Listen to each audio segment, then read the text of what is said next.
देखिए ये क्वेश्चन हम लोग लास्ट क्लास आपको दिए थे, आप लोग ट्राई किए होंगे। अब मैं बताता हूँ।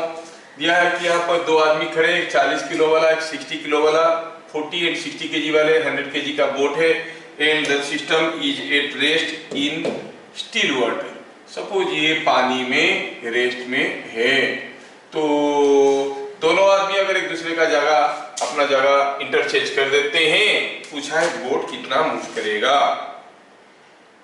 तो इसमें पहले सोचना है कि बोट मूव करेगा क्या, अगर करेगा तो किधर को करेगा, that is also an important question. अब देखिए ये 40 केजी 60 केजी दोनों को अगर हम ध्यान से देखेंगे तो अगर दोनों 40 केजी होते तो सेंटर ऑफ मास बीच में होता, लेकिन अभी centre of mass is somewhere close to 60 KG person. ये हमें समझ में आया, centre of mass is close to 60 KG person. हाँ, यहाँ पे अगर ये पूरे को हम सिस्टम मान लेंगे तो उनके ऊपर बाहर से तो कोई फोर्स नहीं आ रहा है, net external force on the system is 0, है ना। तो जब ये 60 केजी वाला इधर आ जाएगा, 40 केजी वाला उधर चले जाएगा, तो सेंटर ऑफ मास को 60 केजी वाले के पास रहना है और कोई एक्सटर्नल फोर्स नहीं आ रहा है तो centre of mass of the system will not move. ये कौन बोल रहे हैं, हम नहीं, न्यूटन्स फर्स्ट लॉ का इनर्शिया ऑफ रेस्ट बोल रहा है। इफ ए बॉडी और system of mass is at rest as long as no external force acts, the center of mass remains at rest। अब इनके ऊपर कोई एक्सटर्नल फोर्स नहीं आ रहा है, पहले सिस्टम रेस्ट में था, सेंटर ऑफ मास रेस्ट में था, अभी रेस्ट में रहेगा, मतलब मूव नहीं करेगा, मतलब जिस लाइन पे था उसी लाइन पे रहेगा। लेकिन तकलीफ ये है कि उसको 60 केजी के पास ही रहना है। जब 60 केजी इधर आएगा, 40 केजी इधर जाएगा, सेंटर मास को 60 केजी के पास रहना है, यहाँ पे ही रहना है। तो क्या मतलब है इसका, मतलब ये हुआ कि बोट मूव कर जाएगा इधर को, the boat will move in some direction like this. ठीक है, बोट इधर को मूव कर जाएगा। क्या आपको समझ में आया कि the boat will move towards right? ये चीजें समझ में आया? Yes, मान लो कि आप में से कोई है जिसको समझ में नहीं आया कि boat will move towards right, वो गलती से उल्टा ले लिया, वो बोला कि बोट मूव्स टुवर्ड्स लेफ्ट। चलो तो देखेंगे x का वैल्यू नेगेटिव आना चाहिए, x का वैल्यू नेगेटिव आना चाहिए। अगर x का वैल्यू आया -3, boat will move towards left by -3, मतलब move towards right by 3 metres, ऐसे भी समझ सकते हैं। तो कुछ एक अश्यूम कर लेते हैं, क्योंकि दोनों पार्ट को अश्यूम करके करने में समय निकल जाता है। मैं जानबूझ के गलत ले रहा हूं, मैं कहूंगा कि let boat moves to left by x, जबकि मुझे मालूम है बोट राइट को जाएगा, हम लोग डिस्कशन कर चुके हैं। लेकिन ले लिए जिनको पहला वाला पार्ट समझ में नहीं आया वैसे करिए, कुछ भी ले लेंगे, क्या फर्क पड़ता है। अच्छा, तो अगर हम कहेंगे m1 इज 100 kg, उसका delta x1 is x and that towards left, तो हम कहेंगे -x।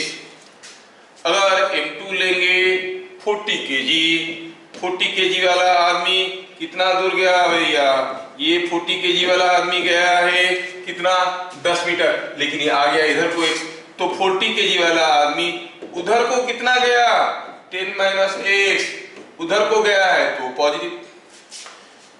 60 केजी वाला आदमी उसके लिए डेल्टा x क्या होगा, 60 केजी वाला इधर को आया 10 और बोट आया x, उसका डिस्प्लेसमेंट हो गया 10 + x, किधर को, towards left. So like this, as no external force acts on the system. ये स्टेटमेंट बहुत ज्यादा एक्यूरेट नहीं है, as net external force on the system is 0 लिखने से और बढ़िया रहेगा। नो एक्सटर्नल फोर्स कैसे कहेंगे, वेट तो आ रहा है ना, दूसरे नॉर्मल रिएक्शन वगैरह आ रहा है, नो एक्सटर्नल फोर्स एक्टिंग बोलना काम निकल जाता है, लेकिन इतना सही नहीं है। Net external force on the system is 0, so the centre of mass will not move.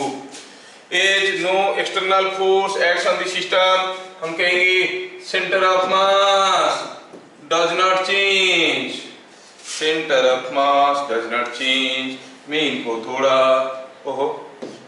थोड़ा सिकड़ देता हूं ताकि मैं जगह बना पाऊं लिखने के लिए। Centre of mass does not change, जब तक एक्सटर्नल फोर्स नहीं आएगा centre of mass is not going to move. तो आपको होगी centre of mass does not change, centre of mass does not change. मतलब फॉर्मूला हो गया summation of m i d delta x i is equal to 0। मतलब 100 into -6 plus 40 into 10 - 6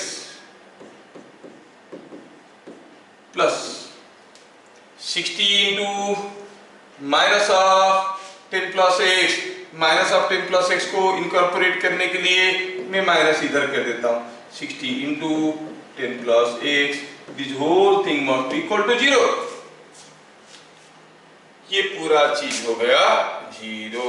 अगर ये पूरा चीज 0 हो गया, सॉल्व करो, आपको x का वैल्यू मिलेगा -1 मीटर। मतलब the boat moves to left by -1 metre. मतलब बोट किधर को मूव कर रहा है? To right. By how much distance? 1 metre. क्या चीजें सबको समझ में आया? Yes, sir. Yes, sir. अगला क्वेश्चन में दिया था all persons have same mass on a massless raft। ये कोई एक स्क्वायर राफ्ट है जिसका साइड लेंथ L है, चारों आदमियों का मास बराबर है, और ये जो राफ्ट है, ये जो फ्लोट है जिसके ऊपर वो लोग खड़े हैं, फ्लोट में बताया था ना, it is a floating platform, पानी में डाल दिए, उसके ऊपर बैठो और रो करोगे तो ये आगे चलेगा, कोई बोट वोट नहीं है, just a platform, floating platform. May be made up of light woods और कुछ भी प्लास्टिक से भी बना सकते हैं, है ना। तो इसका मास जो है वो नेग्लिजिबली स्मॉल है। क्या दिया है? ए बी सी डी, चार आदमी चार कोने पे खड़े थे, ये स्क्वायर साइज का राफ्ट था, हर एक का साइड लेंथ L था। तीन आदमी बी सी डी ए के पास गए क्योंकि उसका व्हाट्सएप में कुछ चुटकुला आया है देखने के लिए। तो अगर ये तीन आदमी ए के पास गए तो पूछा बताओ what is displacement of each person, A का कितना, बी का कितना, सी का कितना, डी का कितना। चलिए ट्राई करते हैं। देखिए ये सिस्टम को थोड़ा ध्यान से देखो क्या हो रहा है। ये चार आदमी का अगर मास बराबर है, centre of mass must be here. अगर ये चार आदमी मूव कर रहे हैं, considering the whole as a single system, चारों आदमी मूव कर रहे हैं, बाहर से तो कोई फोर्स आया नहीं, मतलब सेंटर ऑफ मास जहां था वही रहेगा, सेंटर ऑफ मास जहां था वही रहेगा। और चारों आदमी एक जगह होंगे। मान लो कि 4 persons are here watching a WhatsApp video, क्या इनका सेंटर मास इधर कहीं हो सकता है? नहीं, उनका सेंटर मास उनके बीच में होगा। मतलब जहां पर चार आदमी मिलेंगे वहीं पर होगा सेंटर ऑफ मास, और सेंटर ऑफ मास जहां था वही रहेगा। क्या मतलब हुआ? मतलब हुआ जब ये तीन आदमी चलेंगे इसके पास और मिलेंगे, तब तक ये सिचुएशन कुछ दूसरा हुआ होगा। पहले तो ये सिचुएशन ऐसे था, square, this was the square, initially the square was somewhere here, कहाँ गया square, ये initially the square was here, ऐसा था। लेकिन बाद में हुआ क्या, चार आदमी चलने लगे हैं, तो हम कहेंगे जो चार आदमी चलने लगे उनके चलते ये स्क्वायर मूव करने लगेगा। जब तक चार आदमी एक दूसरे को मिलेंगे तब तक सेंटर ऑफ मास जहां था वही रहेगा और चारों आदमियों के पास रहेगा। रिलेटिंग हो क्या रहा है प्रैक्टिकली, जब ये आदमी बी चल रहा है, बी के ऊपर कुछ फ्रिक्शनल फोर्स आ रहा है, वो फ्रिक्शनल फोर्स बी के डायरेक्शन में है कि बी के अपोजिट डायरेक्शन में है? बी के डायरेक्शन में। कौन दे रहा है? बोर्ड दे रहा है। The frictional force on B is in the direction of motion of B. Frictional force on boat will be in the opposite direction. इसका मतलब हुआ कि जैसे ये तीनों आदमी चलने लगेंगे, यहाँ पे ये आदमी के चलते बोट के ऊपर ऐसा फोर्स आएगा, ये आदमी के चलते ऐसा फोर्स आएगा, ये आदमी के चलते ऐसा फोर्स आएगा, ये तीनों फोर्स मिलके इसको ढकेलते हुए यहाँ पर ले आएंगे। अब शुरू में तो ये था ए, ये था बी, ये था सी और ये था डी, लेकिन अब सारे के सारे गामा को लेकर यहाँ पे खड़े हैं, है कि नहीं? Because the center of mass cannot change, and the center mass has to be there where all the 4 persons are there. यही तो मैजिक है न्यूटन फर्स्ट लॉ का। वो क्या चीज रखा है, धक्का नहीं दोगे तो नहीं चलेगा, धक्का दोगे हर बस में, बस चलता है तो पीछे की तरफ गिर जाते हो, रुक जाता है, आगे की तरफ गिर जाते हो, यही घिस घिस के बस वाले हीरो हो गए। हम लोग न्यूटन फर्स्ट लॉ को ढंग से नहीं समझ पाए। क्या आपको समझ में आ गया ये चीजें? चार आदमी चार कोने पे खड़े थे, जब तीनों आदमी जाके चौथे के पास पहुंचे, automatically you will see by the time they meet the boat will move in such a way that they will be meeting at the original position of centre of mass. So what is now the displacement of each person? ये कहीं गया नहीं, फिर भी उसका displacement जितना है ये उतना ही है, इसका उतना ही है, इसका उतना ही है। ओहो, displacement of A has a magnitude same as displacement of B, same magnitude, displacement of C same magnitude, displacement of D same magnitude, and how much that is? ये पूरा का आधा, ये L है, ये L है, ये हो गया √2L, उसका आधा √2L/2 is L/√2। क्या सबको समझ में आ रहा है? इसी से आपको पता चल रहा होगा कि न्यूटन फर्स्ट लॉ, जिसको हम लोग हल्के में ले लेते हैं, कुछ नहीं आसानी में समझ में आ जाता है, आसानी से। कितना गहराई तक सोच है उसमें। Are you getting it? सबको समझ में आया? ये फाइन। मैं अभी आपको एक टिपिकल क्वेश्चन करवाना चाहता हूँ। न्यूटन फर्स्ट लॉ का जो लिमिट है उससे थोड़ा सा बाहर। फर्स्ट लॉ क्या कहता है? जब तक एक्सटर्नल फोर्स नहीं आएगा, कोई बॉडी रेस्ट में है तो रेस्ट में रहेगा। थोड़ा सा आगे चल के सोचते हैं, अगर एक्सटर्नल फोर्स आया तो कोई बॉडी रेस्ट में है तो क्या होगा? कोई बॉडी रेस्ट में है, अगर एक्सटर्नल अनबैलेंस्ड फोर्स आया तो क्या होगा? अरे क्या होगा? कोई बॉडी है, ये कोई एक बॉडी है, रेस्ट में है, इसके ऊपर एक एक्सटर्नल अनबैलेंस्ड फोर्स आया तो क्या होगा? बॉडी मूव करेगा। किस डायरेक्शन में मूव करेगा? इन द डायरेक्शन ऑफ फोर्स। हाँ, ये बात सही है। Body means what? Body means the center of mass. The center of mass of the body will move in the direction of force जब तक external force नहीं आएगा। और चीजें उतना आसान नहीं है, थोड़ा ढंग से सोचो। सपोज हम कहेंगे कि यहाँ पे कोई एक बॉल रखा है, थोड़ा ध्यान से देखना, बड़ा खतरनाक चीज है। यहाँ पे कोई एक दूसरा बॉल रखा है, और क्या हुआ यूं कि इस बॉल के ऊपर में एक फोर्स लगा दिया। I applied a force on this ball, so I apply a force like this. If I consider the two balls as a system, तो सिस्टम का सेंटर ऑफ मास कहीं ना कहीं था, रेस्ट में था, लेकिन जैसे फोर्स लगाए दे विल मूव। कौन मूव करेगा इन the direction of force? The centre of mass of the system will move in the direction of force. ये किधर मूव कर रहा है, ये किधर मूव कर रहा है, उससे कोई मतलब नहीं है, क्योंकि कोई बॉल को आप यहाँ पे पुश करोगे तो हो सकता है ऐसे जाएगा, यहाँ पे पुश करोगे हो सकता है बॉल इधर चले जाएगा। कौन किधर जा रहा है उससे मतलब नहीं है, but the centre of mass has to move in the direction of the force.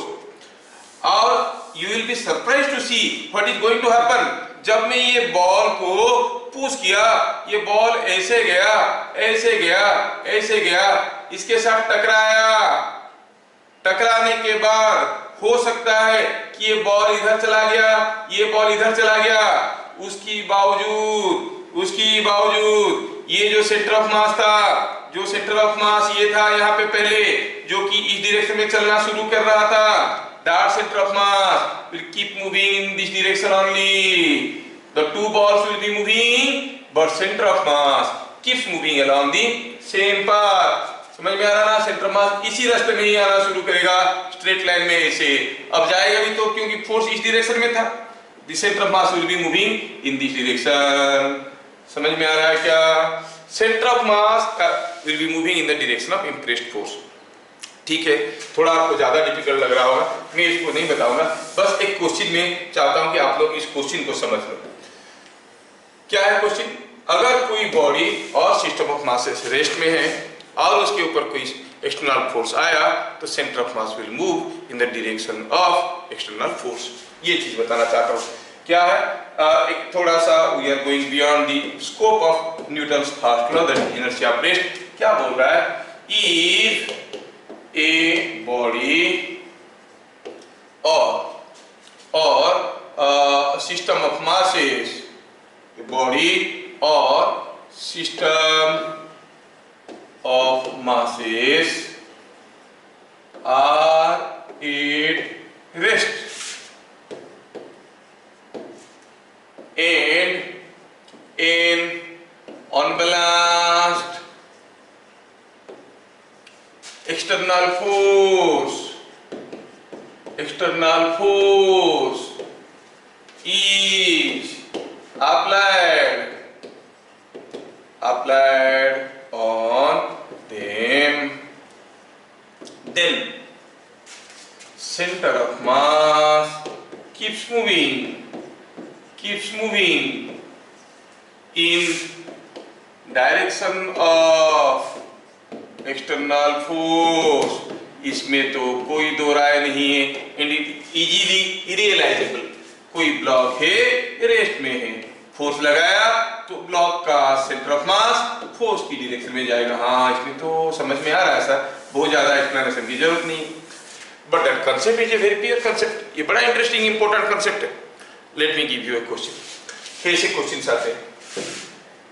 Supposing हम कहेंगे कि हमारे पास कोई एक डंडा है, डंडे को घुमा देते हैं, ये डंडा ऐसा है। सपोज हियर इज ए डंडा kept on a smooth horizontal floor। ये डंडा है एक स्मूथ हॉरिजॉन्टल फ्लोर पे पड़ा हुआ। अच्छा, अब ये डंडे को मैं क्या किया हूं, ऐसे बांध दिया हूं। डंडा का लेंथ कितना है L, और सपोज ये एंगल है थीटा। क्या दिया है, coefficient of friction of the floor is 0। पहले आप सोचो कि अगर ये डंडा का जो बांधा हुआ है, डंडा रेस्ट कर रहा है, इसको अगर यहां से कट कर देंगे, threaded point P is cut, तो डंडा गिरेगा, ऑब्वियस है गिरेगा तो जमीन पे गिरेगा। अच्छा, जमीन पे गिरेगा तो सोचो तो जब तक ये जमीन पे गिरेगा उसका जो लोअर एंड है जहां था वही रहेगा, कि आगे की तरफ सरक जाएगा कि पीछे की तरफ सरक जाएगा? किधर सरक जाएगा? पीछे की तरफ। मतलब आप लोगों को समझ में आ रहा है कि जब तक ये गिरेगा ये लोअर एंड पीछे की तरफ सरक जाएगा। ये चीज आपको समझ में आ रहा है? क्वेश्चन है कि कितना सरक जाएगा, बताओ। How much the lower end will sleep on the smooth floor? Let me right the question in figure shown। The danda was allowed to fall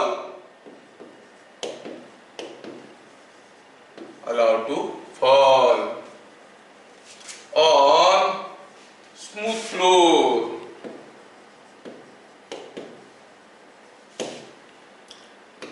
by the time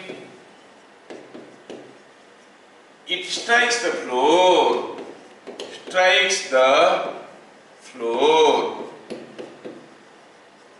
find by how much distance, देखो how much distance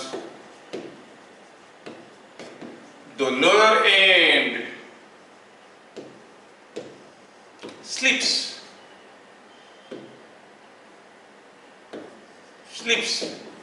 on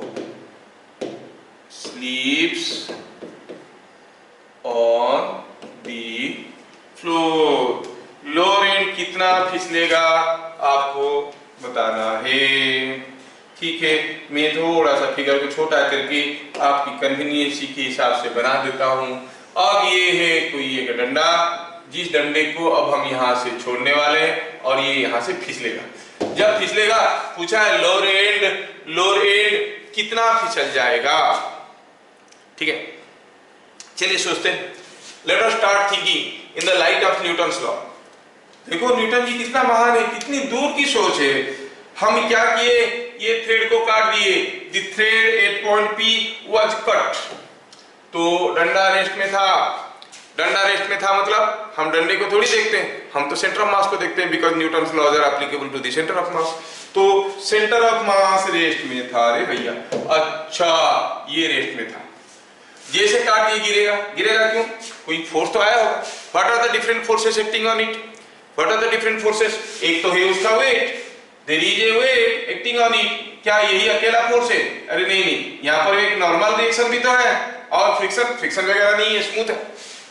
reading, so once the thread is cut, danda is likely to fall under the influence of the two forces. दोनों vertical force, एक नीचे की तरफ है एक ऊपर की तरफ है, डंडा नीचे गिर रहा है, कौन बड़ा है, mg बड़ा है कि r बड़ा है? What is more? इसलिए तो नीचे आया, अगर दोनों बराबर होते तो लटका हुआ रहता, गिर रहा है मतलब mg इज मोर। अच्छा, mg ज्यादा है, तो ये फोर्स एक ऊपर की तरफ फोर्स है, एक नीचे की तरफ फोर्स है, नीचे वाला फोर्स ऊपर वाले फोर्स से बड़ा है, तो ये जो फोर्स बड़ा फोर्स है इनका रिजल्टेंट क्या हो जाएगा भाई? नीचे की तरफ हो जाएगा, होगा कि नहीं? The resultant force has to be vertical, the resultant force is vertically downwards. तो चलो न्यूटन की लैंग्वेज में बोलते हैं, ए डंडा was at rest, it starts moving under the influence of vertical downward force, है ना? It starts moving under the influence of vertically downward force. तो कैसे मूव करेगा, कौन मूव करेगा? Centre of mass will move in the direction of vertical downward force. मतलब इसका जो सेंटर ऑफ मास होगा, that center of mass has to fall somewhere in this direction. Centre mass को ऐसे ही गिरना पड़ेगा, क्योंकि जो फोर्स आ रहा है वर्टिकल है। कोई बॉडी रेस्ट में था, उसके ऊपर कोई वर्टिकली डाउनवर्ड फोर्स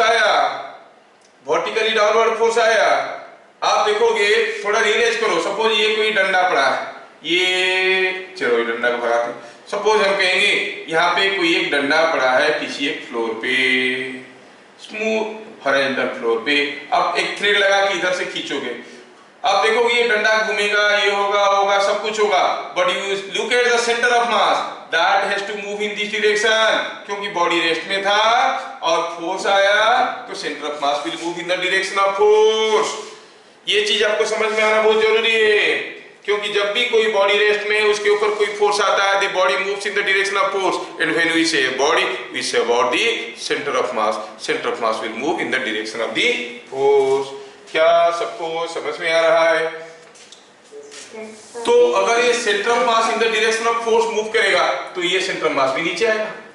जब तक ये डंडा आके जमीन पे गिरेगा,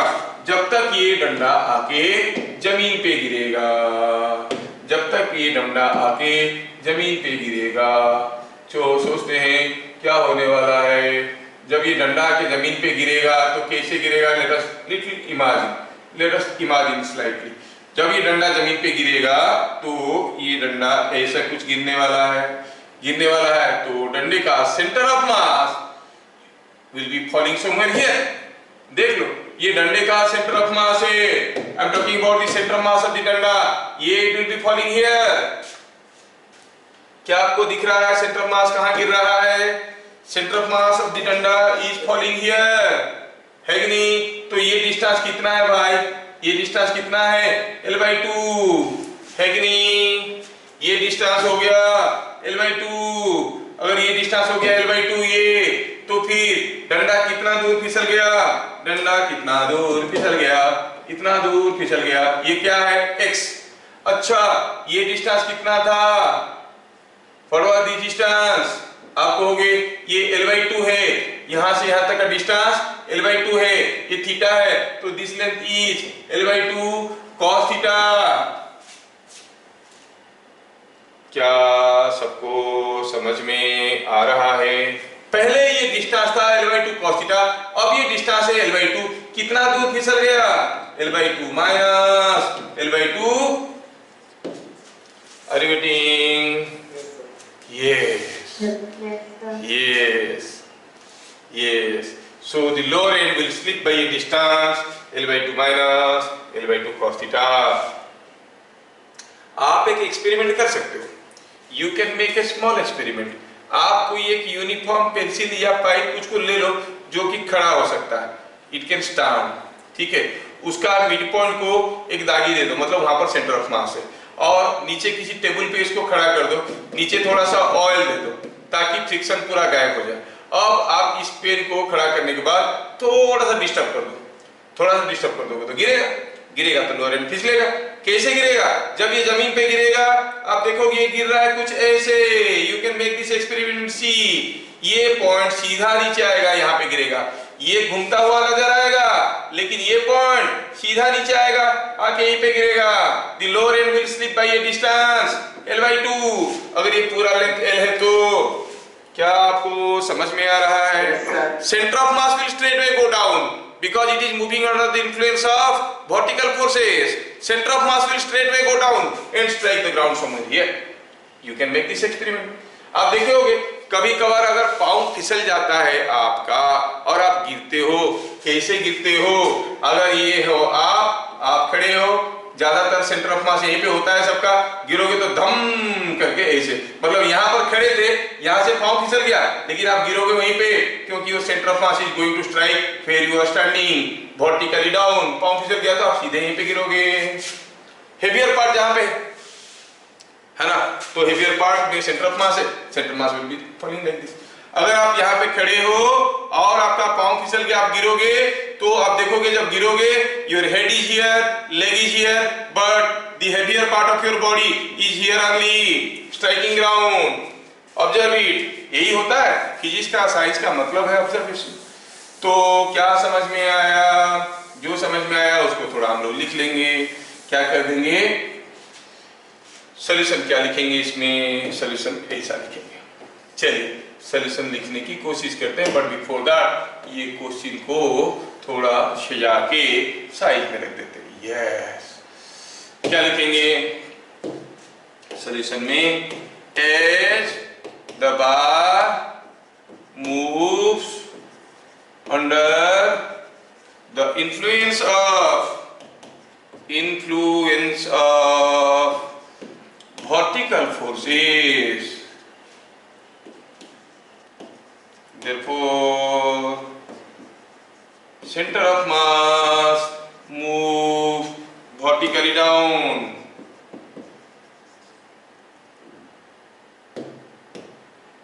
Center of mass moves vertically down. बाकी के चीज C strikes C dash, C strikes C dash, and ultimately X क्या हो गया? So X distance slip, distance moved by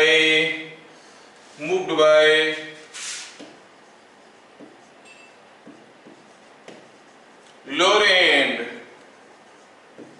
is equal to X is equal to L/2 into 1 minus cos theta। क्या चीजें समझ में आ रहा है? क्या चीजें ऊपर से जा रहा है? Is it understood? Yes, sir. Yes. Yes, sir. Let us see today inertia of motion. Inertia of motion क्या कहता है? ये inertia of motion कहता है if a body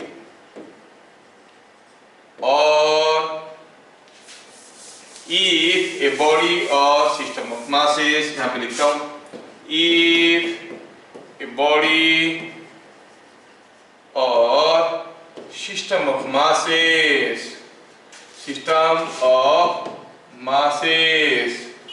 are in motion, then their center of mass keeps moving with constant velocity.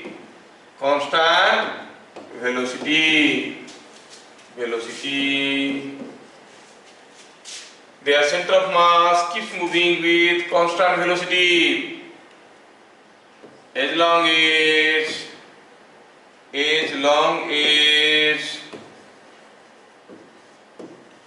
no external unbalanced force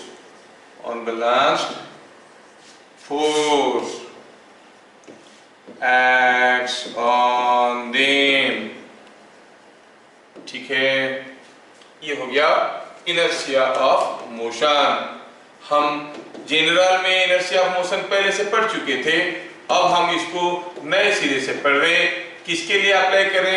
general school book में जो है उससे क्या अलग है? स्कूल बुक में एक बॉडी के लिए बोला गया था, यहाँ पर सिस्टम ऑफ मासेस के लिए भी कहा गया है। और यहाँ पर बॉडी के मोशन को नहीं, उनका सेंटर ऑफ मास की मोशन के बारे में कहा गया है ना। मतलब हुआ यूं, जब तक कोई एक्सटर्नल फोर्स अगर नहीं देंगे तो आप देखोगे centre of mass of a body और system of masses will keep on moving with constant velocity. अगर वो मोशन में था तो कांस्टेंट वेलोसिटी में जाएगा। मैं आपको एक छोटा सा केस देता हूं। Supposing on a smooth floor here is a डंडा kept on ground, this is lying on a horizontal floor, you are seeing from the top view. ये वर्टिकली नहीं है, किसी फ्लोर पे हॉरिजॉन्टली पड़ा है। अगर मैं इसको यहाँ पे किक मार देता हूं एक बार किक दिया तो ये मोशन करने लगा, एक बार किक किया उसके बाद मोशन करने लगा, और कोई एक्सटर्नल फोर्स नहीं है तो it should move along a straight line. लेकिन हम क्या देख रहे हैं, ये डंडा तो घूम फिर के जाएगा, दिस डंडा will be going like this, ऐसे घूम के जाएगा। तो how the law is justified? तो लॉ क्या कह रहा है? अरे डोंट लुक एट द डंडा, Newton's law is talking about point masses. Look at the center of mass. You will see the center of mass of the danda. Center of mass of the danda is moving along a straight line like this. Center of mass keeps moving along a straight line. है ना? Center of mass straight line में जाएगा। Center of mass straight line में जाएगा मतलब क्या होगा? थोड़ी देर के बाद आप देखोगे ये डंडा कुछ ऐसा पोजीशन में आ गया है। क्यों? क्योंकि घूम के जा रहा है। थोड़ी देर के बाद ये डंडा कुछ ऐसा पोजीशन में आ गया है, घूम के जा रहा है। थोड़ी और समय के बाद देखोगे डंडा कुछ ऐसा समय पोजीशन पे आ गया है, ये घूम के आगे जा रहा है। और लेकिन इसका जो सेंटर ऑफ मास है, that centre of mass is continuously moving along a straight line and it is moving like this. Center of mass हरदम straight line पे ही जा रहा है। डंडा appearing to rotate but the center of mass is moving along a straight line and that too with a constant velocity. constant velocity में move करेगा, मतलब speed of center of mass भी constant रहेगा, direction of center of mass भी constant रहेगा। हाँ sir, ये सब कुछ तो समझ में आया, लेकिन velocity of centre of mass कैसे निकालेंगे? तभी ना कुछ करेंगे। How to find velocity of centre of mass? ओ ये बात है, तो चलिए निकालते हैं। How we calculate velocity of centre of mass and how we calculate acceleration of centre of mass. चलिए we go to the next page to understand what is velocity of center of mass। ध्यान रहे, velocity of centre of मास चीज क्या है? देखो, हमें पहले से मालूम है कि dx, the change in position of center of mass is given by m1 delta x1 m2 delta x2। if you know the basic formula हम लोग डिराइव किए थे, this whole thing by summation of mi, m1, m2, m3 and so on। ये हमें मालूम है। अगर नहीं भी मालूम है, दूसरों को मालूम नहीं है कि आपको मालूम नहीं है, आप लिख दो we know that, तो लोगों को लगेगा हाँ इसको मालूम है। तो we know that, ठीक है, we know that dxcm is equal to this displacement of center of mass। ये तो मालूम है। मैं दोनों तरफ डेल्टा टी डिवाइड कर देता हूं। देखो बच्चा, मैं क्या किया, डेल्टा टी डिवाइड कर दिया dxcm। Suppose this change in position of centre of mass is occurring in A time of delta T seconds. इधर डेल्टा टी डिवाइड किया तो इधर भी डेल्टा टी डिवाइड करूंगा। ये पूरा चीज क्या है? It is nothing but 1 bye summation of mi। हाँ, m1 m2 m3 m4, ठीक है ठीक है। तो ये कितना है? m1 delta x1 by dt, m2 delta x2 by dt,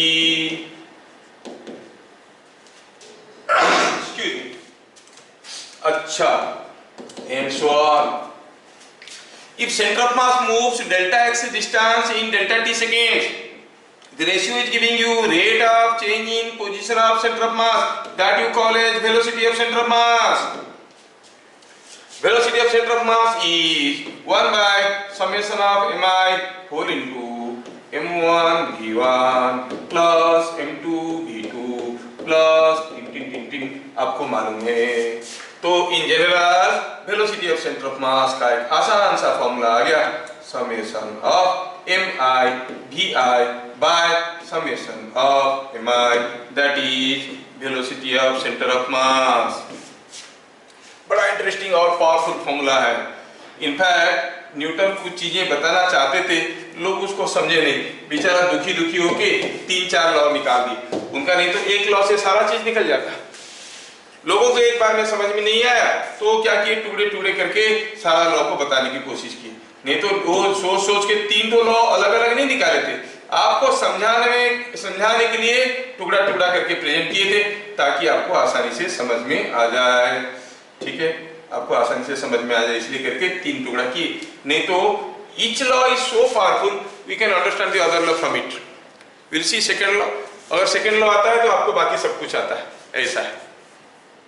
ठीक है, so this is what is coming out to be velocity of center of mass. And अगर ये फॉर्मूला हमें समझ में आ गया तो आपको बताना है कि एक छोटा सा एग्जांपल लेंगे। सपोज हम कहेंगे ये हर एक केस में मुझे velocity of centre of mass निकालना है, find velocity of centre of मास। कुछ केसेस दे रहा हूं। पहला केस में हुआ यूं है कि यहाँ पर एक 2 kg का मास ये मूव कर रहा है 6 मीटर पर सेकेंड में, और एक 3 kg का और 1 kg का mass it is moving with 2 metre पर सेकेंड। आपको velocity of centre of mass निकालना है। दूसरे केस में क्या है, एक 2 kg का मास मूव कर रहा है विथ 6 मीटर पर सेकेंड और एक 5 kg का mass is moving with 1 metre पर सेकेंड। अच्छा, तीसरा केस में एक 2 kg का मास और से इट इज 2 kg का मास is moving with 6 meter per second, और a 3 kg का मास is moving with 2 meter per second। हर एक केस में वेलोसिटी ऑफ सेंटर ऑफ मास पता करना है। You want to find out the velocity of center of mass in each case। Cases तो काफी simple है, आप में से हर कोई इसको कर सकता है, थोड़ा सा सोचोगे तो कर लोगे। Please try them all. Formula आपके सामने, फॉर्मूला क्या है, फॉर्मूला है summation of mi vi by summation of mi। But remember velocity is a vector quantity, you have to vectorially consider it. It will be better if you consider it in terms of i cap j cap, तो शायद आपका calculation ज्यादा आसान हो जाएगा। In terms of i के j cap करके करोगे आपका कैलकुलेशन काफी आसान हो जाएगा। But I ultimately need the magnitude of velocity of center of mass। Find magnitude of velocity of center of mass, ये पूछा गया है, तो करना शुरू, आंसर बताएं, ट्राई करिए। Let us try to find out the velocity of center of mass, speed of center of mass पूछा है, magnitude of velocity।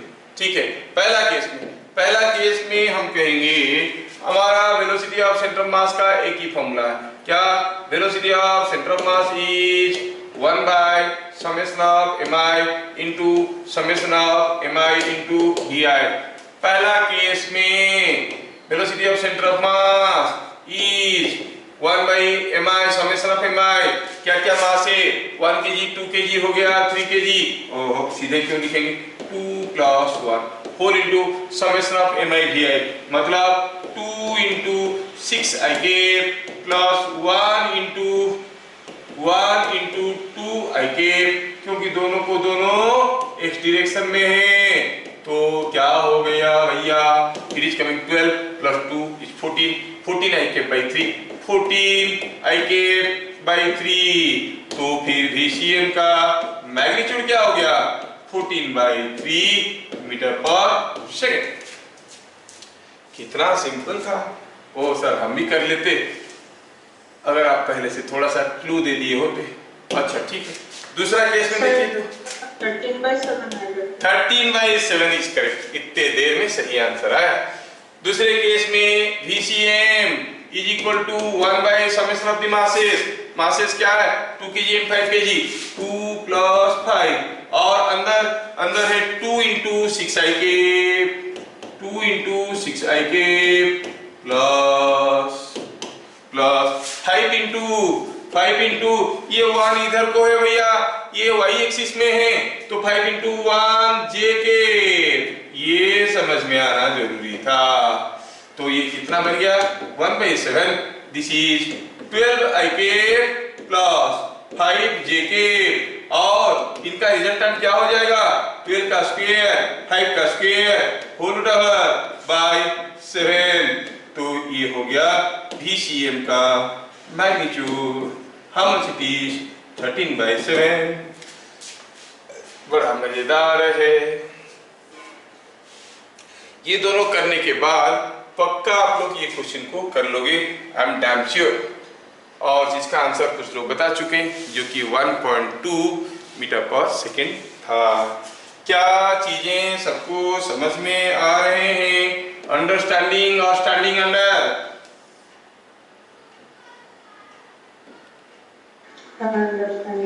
अंडरस्टैंडिंग कुछ लोगों को समझ में आने लगा है। कितना सिंपल था। Velocity of centre of mass, ऐसा ही velocity of centre of mass बराबर रहेगा टकराने से पहले और टकराने की बाद। टकराने से मतलब कोई बॉडी अगर जब तक एक्सटर्नल फोर्स नहीं आया सेंटर ऑफ मास का वेलोसिटी कांस्टेंट रहेगा। इंटरनल फोर्सेस में change the velocity of individual masses, लेकिन सेंटर ऑफ मास का वेलोसिटी नहीं बदलने वाला। सेंटर ऑफ मास का वेलोसिटी जो था वही रहेगा, सेंटर ऑफ मास का वेलोसिटी नहीं बदलेगा। ठीक है, ये आप लोगों को समझ में आ गया तो अच्छी बात है।